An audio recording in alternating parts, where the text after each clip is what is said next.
વલસાડ શહેરના તિથલ રોડ પર પસાર થતી એક કારે બાઇક સવાર બે યુવતીઓને અડફેટે લીધી. અકસ્માત સર્જી કાર ચાલક ફરાર થઈ ગયો હતો.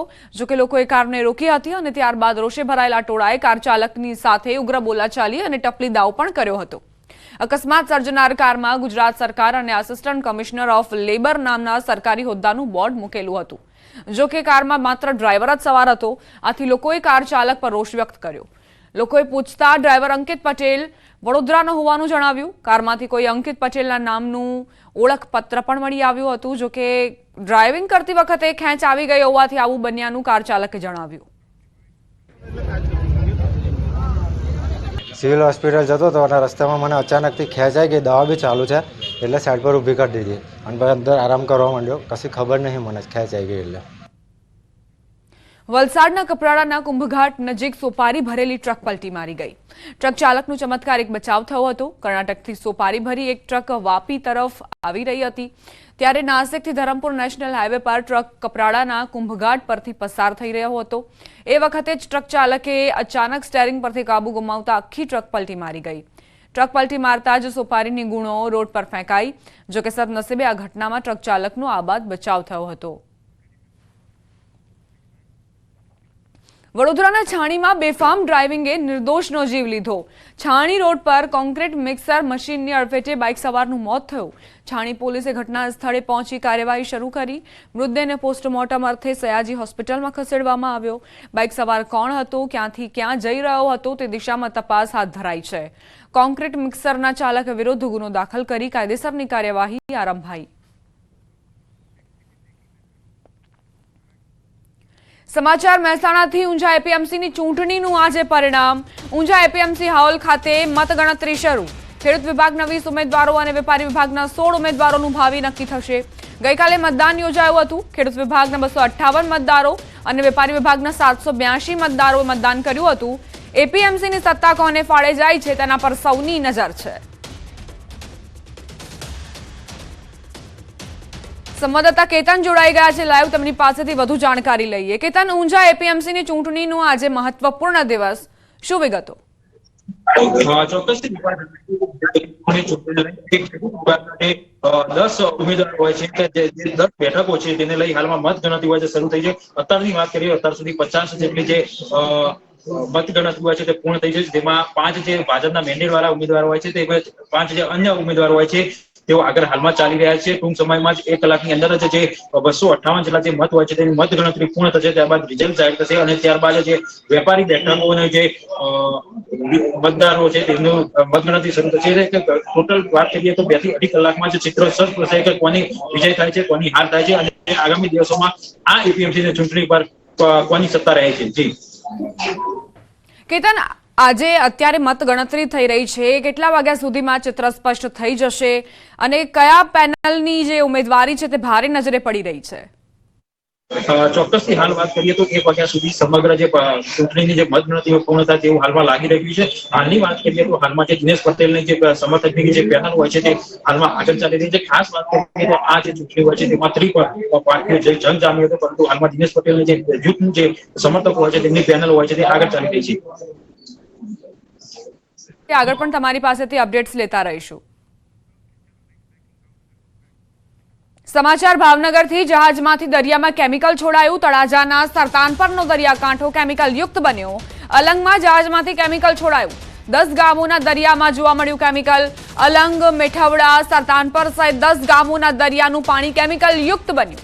દરિયામાં કેમિકલને લીધે અનેક જીવોના મોત થયા. દરિયામાં કેમિકલ છોડતા માછીમારો મુશ્કેલીઓમાં મુકાયા છે.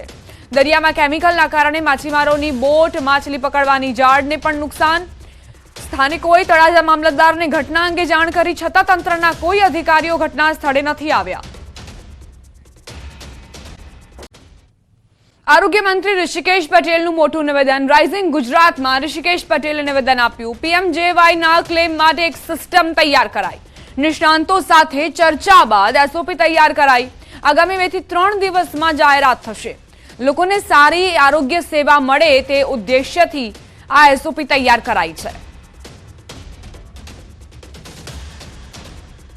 એમની સાથે ચર્ચા કર્યા પછી ક્યાં કયા સુધારા કરવા જેવા છે એ આખું કર્યું. ફાઇન ટ્યુનિંગ થઈ રહ્યું છે અને કદાચ 1, 2 કે 3 દિવસની અંદર એને તમામ ગુજરાતના લોકોને માહિતી મળે અને ખાસ કરી અને જે ડોક્ટરી આલમની અંદર જે PMJY એમ્પેનલ્ડ થયેલી આપણી જેટલી પણ સંસ્થાઓ છે એ ડોક્ટરો સહિત એના પ્રોટોકોલ નક્કી કરી અને સ્ટાન્ડર્ડ ઓપરેટિવ પ્રોસિજર આપણે તૈયાર કરી છે અને એ જ પ્રમાણે ક્લેમ જાય એ જે આપણું PMJY ક્લેમ આપણને મળે અને એ મંજૂર થઈને જાય એ રીતની વ્યવસ્થાઓ આપણે કરી છે. આગળ વાત કડકડતી ઠંડીની.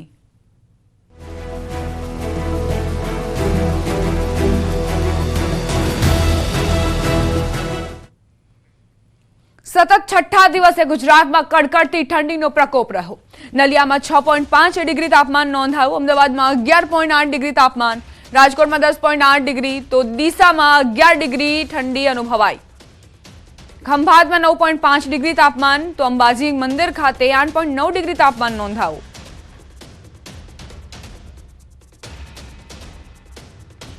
કાતિલ ઠંડીમાં આખું ગુજરાત ઠૂંઠવાયું છે.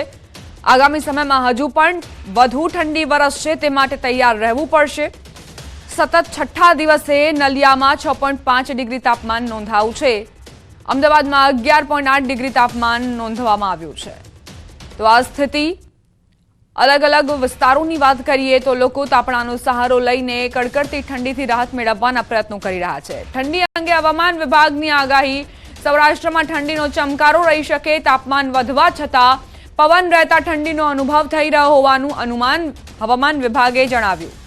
આ ઉપરાંત આગામી 5 દિવસમાં વાતાવરણમાં ફેરફાર થઈ શકે છે. मौसम शुष्क रहेगा अगले 7 दिन तक और जो लघुत्तम तापमान है इसमें ज़्यादातर परिवर्तन नहीं होने का पूर्वानुमान दिया गया है और इसमें जो सबसे कम तापमान रिकॉर्ड हुआ है नलिया में है जो गुजरात रीजन में 7.8 डिग्री सेंटीग्रेड रिकॉर्ड हुआ है और अहमदाबाद में जो लघुत्तम तापमान रिकॉर्ड हुआ है वो 14 डिग्री सेंटीग्रेड है. રાજસ્થાનમાં કડકડતી ઠંડીથી અનેક શહેરોમાં જામ્યો બરફ. આબુ પણ થીજી ગયું. પહાડી વિસ્તારોમાં હિમવર્ષાના કારણે દેશના ઉત્તરીય રાજ્યોમાં શિયાળો તીવ્ર બની રહ્યો છે. આખું ભારત થરથર ધ્રુજી રહ્યું છે. એમાં પણ MP, અયોધ્યા, કાનપુર, આબુમાં ઠંડીએ 13 વર્ષનો રેકોર્ડ તોડ્યો છે. રાજસ્થાનના મોટાભાગના શહેરોમાં તાપમાન -, ડિગ્રીમાં પહોંચી જતા ઘરથી લઈ મેદાન સુધી ચારે બાજુ બરફની ચાદર પથરાઈ ગઈ છે. શેખાવતીના ફતેપુર, સિકર સહિતના શહેરોમાં પારો શૂન્ય અથવા માઇનસમાં ગગડી જતા લોકો રીતસરના ધ્રુજી ગયા છે. માઉન્ટ આબુમાં પણ જમ્મુ કાશ્મીર જેવી ઠંડી પડી રહી છે. આબુમાં પાંદડા પર બરફ જામી ગયો છે. માઉન્ટ આબુમાં કાતિલ ઠંડીએ લોકોને ઠૂંઠવી નાખ્યા. તાપમાન ફરી 2 ડિગ્રી ગગડતા લોકો તાપણાનો સહારો લેતા નજરે પડ્યા. માઉન્ટ આબુમાં ઘણા સ્થળોએ બરફ જામી ગયો છે. મેદાની વિસ્તારોમાં પણ બરફની ચાદર જોવા મળી. આ તરફ ઠંડીની મજા માટે મોટી સંખ્યામાં લોકો આબુ તરફ ઉમટી પડ્યા છે. પ્રવાસીઓને માઉન્ટ આબુમાં હાલ હિમાચલ અને કાશ્મીર જેવા વાતાવરણનો અનુભવ થઈ રહ્યો છે. હોટેલો પર અને રસ્તા પર પ્રવાસીઓ બરફ સાથે આનંદ માણી રહ્યા છે. રાજસ્થાનના ઝુંઝુનુમાં છેલ્લા 4 દિવસથી ઠંડીનું જોર યથાવત છે. સતત ઠંડો પવન ફૂંકાતા ઠંડીમાં વધારો થયો છે.